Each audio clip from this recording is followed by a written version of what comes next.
오늘 말씀 시편 1편 1절에 6절 말씀이고요.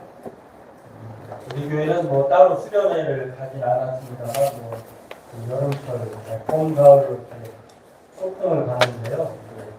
여름에 수련회는 전에 우선 교회에서는 늘 해마다 절기 행사 성경학교를 하거나 요즘에는 위탁 수련회를 가곤 하거든요.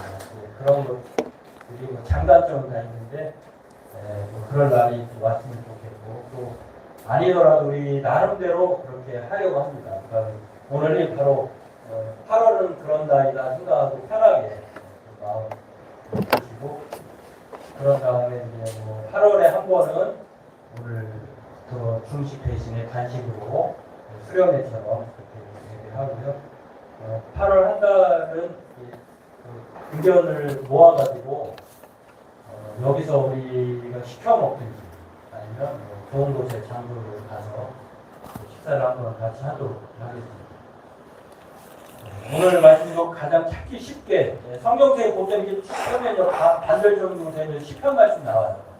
거기 앞쪽에 보면 시편 1편이에요. 우리가 잘 아는 내용이고 아주 중요한 어떤 것이 시작이 중요하잖아요. 시편 1편이 바로 그런 면에서 중요한 내용인데 이것을 살펴보도록 하겠습니다. 우리 함께 같이 읽도록 하겠습니다. 복 있는 사람은 다른 길을 아니하며 죄인들의 길에 서지 아니하며 오만한 자들의 자리에 앉지 아니하고 오직 여호와의 율법을 즐거워하여 그의 율법을 순하로 묵상하는도다. 그는 시내가에 심은 나무가 철을 따라 열매를 맺으며 그 잎사귀가 마르지 아니하였으니 그가 하는 모든 일이 다 형통하리로다. 악인들은 그렇지 아니하며 오직 하나님의 여호와가 하도다. 그러므로 악인들은 심판을 견디지 못하며 죄인들이 의인들의 모임에 들지 못하리로다. 물론 의인들의 길은 여호와께서 인정하시나 악인들의 길은 망하리로다. 아멘. 오늘 이 말씀의 제목을 제가 행복 공식으로 붙여봤는데요.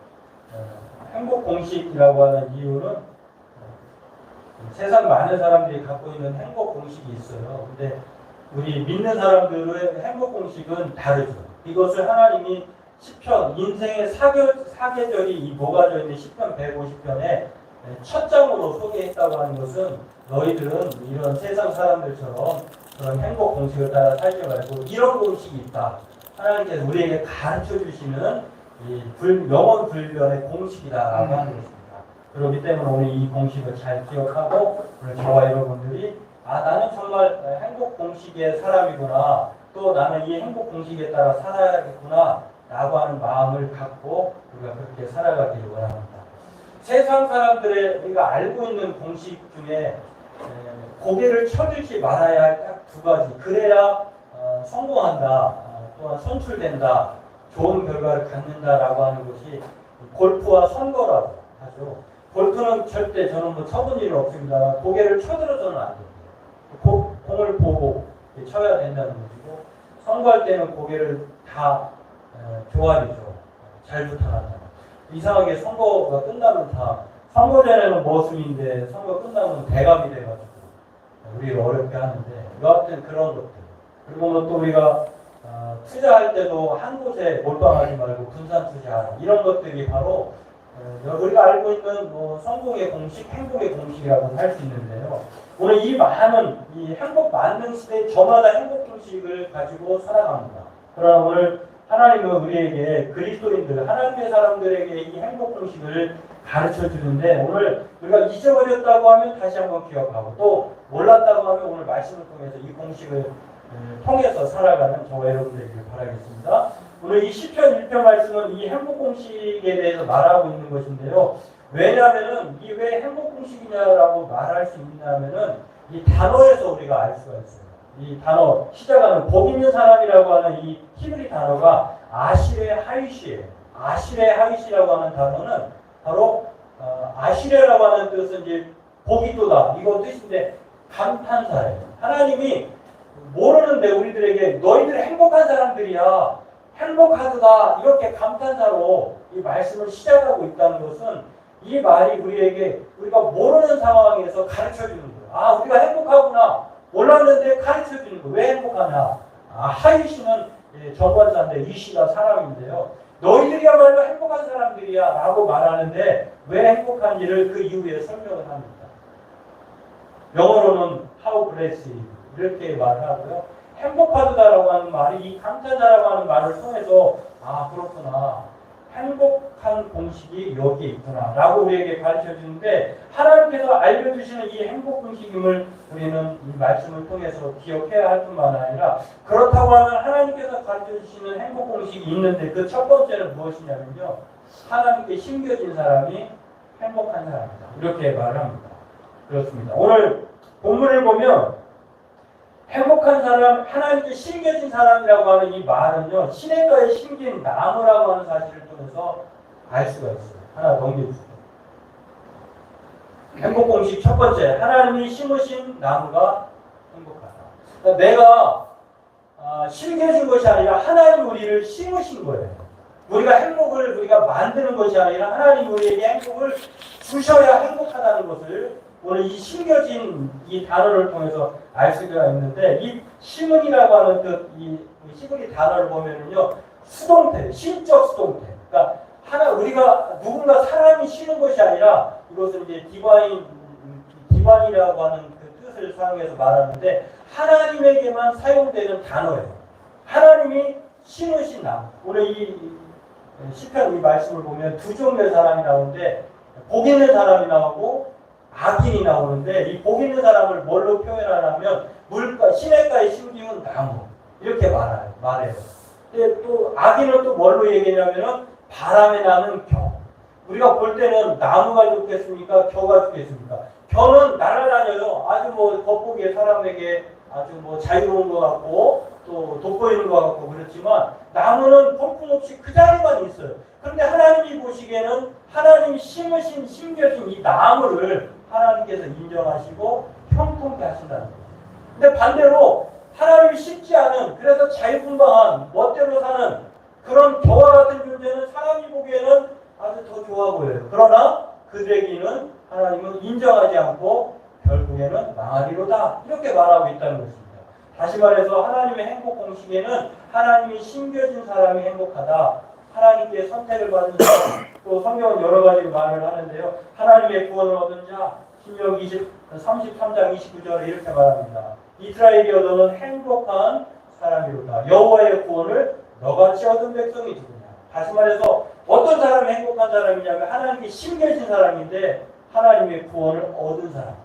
예수 그리스도로 말미암아 구원을 얻은 사람이 행복하다 이렇게 말합니다. 또 어떤 사람이 행복하다고 성령은 말하냐면 하나님의 영으로 인도함을 받은 사람. 성령으로서 우리가 예수 그리스도를 나의 주 나의 하나님으로 고백하는데 이 하나님의 영으로 인도함을 받은 사람이 하나님의 아들이 되는데 바로 저와 여러분들이 그렇다는 것입니다. 또 어떤 사람이 행복한 사람이냐? 바로 상속자. 하나님의 나라를 하나님의 새하늘과 새 땅을 상속받는 사람. 그래서 자녀인 것 또한 상속자요 하나님의 상속자 그리스도와 함께한 상속자다 이렇게 말을 합니다. 그리고 마지막으로 어떤 사람이 행복한 사람이냐? 하나님의 약속에 참여하게 되는 사람. 예수와 함께 상속자가 되고 함께 지체가 되고 함께 약속에 참여하는 자가 됩니다. 우리 스스로가 하나님의 이런 상속을 받고 구원에 참여하고 또 약속에 참여하는 것이 아니라 하나님이 보내신 예수님을 통해서 그렇기 때문에 가장 행복한 행복 공식이 1번이 무엇이냐면 바로 하나님께 심겨진 사람, 하나님으로 은혜를 받은 사람, 구원을 받은 사람. 이 행복 공식을 보면은요, 이 세상의 사람들은 행복하다라고 말할 때 내가 가진 것으로 행복하다라고 말을 해요. 소유에 있고 돈에 있고 권력에 있어요. 그러나 성경은 돈에도 있지 않고 권력에도 있지 않은 하나님에게 있다라고 말하고 있다는 것입니다. 바라기는 저와 여러분들이 세상의 공식으로는 우리가 실패한 사람 같지만 그래도 사람들은 금수저를 부러워하죠. 아니면 은수저를 부러워하죠. 그런데 우리는 그리스도인이면서 마케팅 전문가인 그분이 이제 정기철인 씨라고 하는 분이 계신데 그분이 그런 것을 이제 공식화했는데요. 우리는 금수저도 아니고 음수저도 아니고 흑수저도 아닌 금수저보다 더 좋은 예수저다 이렇게 말해요. 저와 여러분들은 예수저인지를 그래서 우리가 하나님이 심으신 정말 행복한 사람인 줄을 믿고 그렇게 살아가는 우리 성도님들에게 주 이름으로 축원합니다. 두 번째로 행복 공식이 있는데요. 이 행복 공식은 바로 하나님과의 관계를 맺는 사람이 행복한 사람이다라고 하는 것입니다. 오늘 하나님이 말씀하시는 이 행복 공식 첫 번째 이어서 하나님께서 우리를 심으셨어요. 그 심으시는 그 나무가 된 우리는 그냥 끝이냐? 그게 아니라 계속해서 그 나무가 뿌리를 내려서 그 수분을 시냇가에 심겨졌기 때문에 그 뿌리를 내려서 수분을 빨아들이듯이 우리가 하나님과의 관계를 맺으면서 영원토록 이 행복을 유지할 수 있다는 것입니다. 믿는 것으로 끝나는 것이 아니라 내가 하나님의 사람으로서 풍성한 삶을 살아가게 되는 노력을 함께 할 때에 하나님으로부터 하나님의 은혜를 받고 또 하나님의 행복 가운데 살아갈 수 있다라고 하는 것입니다. 그렇습니다. 이 하나님의 말씀을 우리 행복한 사람들은 주야로 묵상하는데요. 우리가 하나님의 말씀을 주야로 묵상한다고 하는 것은 묵상하다고 하는 뜻을 통해서 알 수 있는 것처럼 이 주야라고 하는 것은 시간적 의미뿐만 아니라 환경적 의미가 있어요. 질적인 의미가 있어요. 주야라고 하는 것은 밤낮 항상 늘 이런 뜻인데 거기에는 단지 시간만을 가리키는 것이 아니라 환경도 가리킨다라고 합니다. 내가 있을 때에도 없을 때에도 건강할 때도 건강이 약해졌을 때에도 내가 사업이 잘 될 때도 그렇지 않을 때에도 주야로 묵상하는 것, 하나님을 가까이 하는 것, 관계를 맺는 것이죠. 때문에 하나님의 사람들은요, 행복한 사람들은 하나님께 심겨진 사람들은 세상의 질서를 따라 살지 않습니다. 악인의 꾀를 쫓지 않아요. 그리고 죄인의 길에 서지도 않아요. 오만한 자의 자리에도 앉지 않아요. 왜냐하면 우리는 하나님께 심겨진 사람들이기 때문에 자신의 성공을 위해서 죄인의 길, 오만한 자의 길, 자리 뭐 이런 것들을 따르지 않고 하나님의 질서를 따라 산다라고 하는 것입니다. 참된 행복은요 이렇게 소유와 조건에 있지 않다는 것입니다. 아담과 하와가 왜 하나님으로부터 그 충만한 기쁨 에덴 동산에서 생명나무로 인해서 영원히 행복할 수 있는 것들을 왜 빼앗겼을까요? 그것은 바로 자신들이 사단의 유혹에 빠져서 하나님을 멀리해서 죄 가운데에 타락했기 때문에 이 모든 것들을 잃어버렸다라고 하는 것입니다. 그런데 오늘 성경 우리에게 뭐라고 얘기합니까? 정말 우리가 하나님 앞에 골프 없이 살아서 그래서 에스겔서 선지자는 16장 16절에 이렇게 픽투성이라도 살아있어라 이렇게 말해요. 우리가 세상에서 실패하고 낙심하고 또 되는 것 없는 것 같아 보여도 그럼에도 불구하고 하나님께 뿌리를 내주고 살아만 있으면 하나님은 때가 되시면 살피시고 또 우리를 통해서 역사해 주신다고 말하고 있다는 것입니다. 소아청소년과 정신과 의사 지금은 이제 나오는지 모르겠는데요. 라디오 프로그램에 그 최정부 프로그램 중에 하나가 여성시대라고 하는 프로그램이 있어요. 여기에 그 소아청소년과의 박사이기도 하고 이분이 아주 영양가이기도 한 이분이 서천적 박사인데요. 이분이 쓴 책이 하나 있는데 여러 번의 책이 있습니다만 그 중에 하나의 책이 서천적의 마음 읽기라고 하는 책이 있어요. 마음 읽는 시간, 서천적의 마음 읽는 시간. 근데 여기에 어떤 내용이 소개되어 있느냐면 결혼으로 인한 행복의 유통기한은 고작 몇 년이다 이렇게. 여러분 한번 결혼 때문에 행복한 이 유통기한이 행복한 시간이 몇 년일 것 같아요. 오늘 이것을 맞추신 분에게는 제가 간식을 1+1, 2+2로 이렇게 하겠습니다. 많아요 간식. 결혼해가지고 행복한 그 유통기한이 시간이 몇 년일 것 같아요? 1년. 집사님이 계신가요? 조금 더 쓰면 3년. 3년은 너무 장모님네요. 3년은 3년 걸리가 답을 피하셔. 2년이래 2년. 물론 이게 이제 개별적인 사례인 것 같은데 미국 사람들, 독일 사람들이 이제 경제적으로 그 1, 2차 세대를 겪고 난 다음에 조사를 좀 해봤나 봐요. 경제적, 사회적, 심리적 변화를 확인하기 위해 2만 5천 명을 대상으로 이렇게 조사를 해보니까 결혼해가지고 행복감을 느낀다라고 하는 이 사람들을 보면 보통은 다 2년 이후로는 그냥 그저 그렇다. 2년 지나면은 그냥 우리로 얘기하면은 어른들이 그냥 정으로 살지, 자식 때문에 살지, 이렇다는 거예요. 돌아가는 거예요. 원래 수준으로. 미국 사람들이 이 시카고 대학의 연구진이 이 독일 사람들이 2만 5천 명을 대상으로 연구한 이 표본 조사를 그대로 가져와가지고 결혼한 사람들 1,761명에 대해서 쌍에 대해서 뭐 3,000명이 한 3,000명 훨씬 넘겠죠. 이 사람들을 분석해 보니까 남편이든 부인이든 미혼한 사람들과 또한 이 결혼한 동시에 스스로 평가한 행복지수 사람들을 평가해 보니까 여기에 고작 행복감을 주는 유효기간이 2년에 불과했다고 해요. 이 다른 행복도 마찬가지라고 합니다. 또 결혼만이 아니에요. 결혼하면 그럼 오래 갈 줄 알았는데 우리 청년들 앞으로 결혼한 사람이 있겠습니다만 여러분들은 2년이 아니라 한 20년 이상 가시길 바라겠습니다.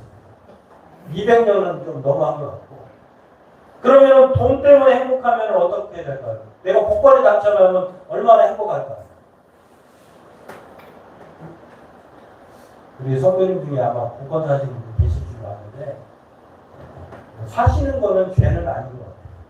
사고들만 저를 잊지 마세요. 여러분이 잘 되면 우리 교회를 잊지 마시기를 바라겠고 이 복권 사가지고 행복할 것이다라고 해서 했는데 이 행복감이 얼마일 것 같아요? 오작 1년이에요. 1년. 엄청난 복권 로또에 당첨했을 때도 1년밖에 가지 않는다고 해요. 서로 돌아갑니다. 그런데 결혼해서 1년이 아니라 2년이 아니라 8년 혹은 오랫동안 결혼을 지속할 그 행복감을 지속할 수 있었던 그런 부류들이 있었는데 어떻게 이렇게 행복감이 연장됐을까라고 보니까 서로 관계를 좋은 관계에 맺도록 엄청난 노력을 했다는 거예요. 행복은 노력하기 나름이고 관계를 맺으면 맺을수록 훈련을 통해서 지속될 수 있다는 거예요. 8년 혹은 10년 이상 갈 수 있다는 게 바로 관계를 통한 노력을 해야 서천도 박사의 그 내용 속에 그런 내용이 나옵니다. 그렇습니다. 내게 주어진 행복을 당연하다고 여기지 말아요.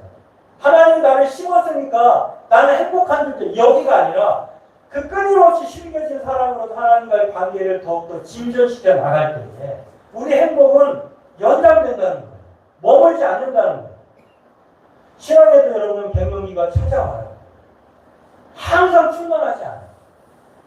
이 충만함을 유지하기 위해서 우리가 엄청난 하나님과의 관계를 위해서 훈련하고 노력해야 한다고 하는 것입니다. 이 소중함이 거저 주어진 것이 아니라 행복하려면 노력에서 온다는 것을 서천적의 마음 이끄는 시간이라고 하는 책에 나와요. 그렇습니다. 이 행복은 우리가 하기 나름입니다. 여러분 교회가 행복하지 않으십니까? 우리가 하기 나름입니다.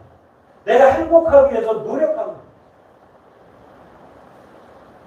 성경은 우리에게 이렇게 말합니다. 전도서 5장 10절 은을 사랑하는 자는 은으로 만족하지 못하고 풍요를 사랑하는 자는 소득으로 만족하지 아니하나니 이것도 햇대도다. 전도서 6장 10절에 사람의 수고는 다 자기의 입을 위함이나 그 식욕은 채울 수 없는 돈도 먹는 것도 우리에게 영원한 만족이 되지 않는다는 거예요. 잠언 27장 20절에 수월과 아바돈, 이 아바돈이란 말은 죽음의 자리 구덩이에요. 은 만족함이 없고 여기 끝이 없죠. 오늘 성경도 복 있는 사람은 단수예요. 악인들은 복수예요. 악인들이 많을까요? 복 있는 사람이 많을까요? 악인들이 세상에 많아요. 그래서 단수와 복수의 차이점이 있어요. 끊임없이 지옥 가는 사람들은 죽음의 자리, 구덩이, 수호로에 빠지는 사람은 만족함이 없다는 것은 끝이 없다는 거예요. 요즘에 우리가 살기가 어렵죠. 요즘에 이렇게 칼부림 사건이 많이 생기고 여러 가지 우리를 압박하는지 참 사는 세상 이렇게 힘들어서야 되겠나 이런 생각을 하는데 끊임없이 우리는 이런 불확실한 삶을 살고 있습니다. 그런데 사람의 눈도 만족함이 없다는 거예요. 우리가 바라봤을 때 참 멋지다, 훌륭하다, 그 인기도 그냥 물거품이 되고 좋은 집도 좋은 차도 좋은 명품 백도 그때뿐이다라고 하는 거죠. 그런데 우리의 만족은 어디서 오느냐? 고린도후서 3장 5절 우리 함께 같이 읽어보도록 하겠습니다. 우리가 무슨 일이든지 우리에게서 나는 것 같이 스스로 만족할 것이 아니니 우리의 만족은 오직 하나님으로부터 나옵니다. 하나님이 다 주셔요. 하나님만이 우리의 만족. 하나님 우리의 만족인데 우리는 마치 황금거위에 황금이 탐나가지고 황금거위에 황금 그 거위를 이렇게 배를 가르면 욕심쟁이가 그걸 다 꺼내가려고 했는데 죽으면 끝나잖아요. 하나님이 주시는 부산물에 우리는 관심을 갖지 말고 하나님을 소유하면 하나님과의 관계를 끊임없이 맺고 있으면 철을 따라 시절을 맺는다고 했는데 이 철을 따라 시절을 맺는다는 말은 사실은 하나님의 시간을 갖는 거예요. 봄, 여름, 가을, 겨울 중에 가을의 열매를 맺듯이 하나님이 기가 막힌 시간에 우리에게 열매를 맺어주는 거예요. 형통하다는 것은 운수가 대통하다는 뜻이 아니라 하는 일마다 잘 되는 뜻이 아니라 어떤 뜻이냐면 요셉이 비록 감옥에 있었을 때에 하나님이 함께 하심으로 그가 형통하였더라 라고 말하는 것처럼 우리가 잘 되지 않아도 아무것도 가진 것도 없어도 여기에 하나님이 함께 하시면 그게 형통이라는 거예요. 오늘 저와 여러분들 이것을 기억하고 하나님의 행복 공식을 기억하기 원합니다. 먼저 하나님은 하나님께 심겨진 우리가 행복한 사람. 우리가 핏덩어리라 우리가 뭐 사는 게 뭐 그저 그러더라도 하나님과 관계를 맺고 있으면 우리는 반드시 때가 되면 철을 따라 과식을 맺듯이 뿌리를 내리면 하나님께서 우리에게 때에 형통의 은혜로 복을 내려주심을 믿고 오늘도 이 행복 공식으로 살아가는 저와 여러분들에게 주의 이름을 축원합니다. 기도하겠습니다. 하나님 오늘 우리의 만족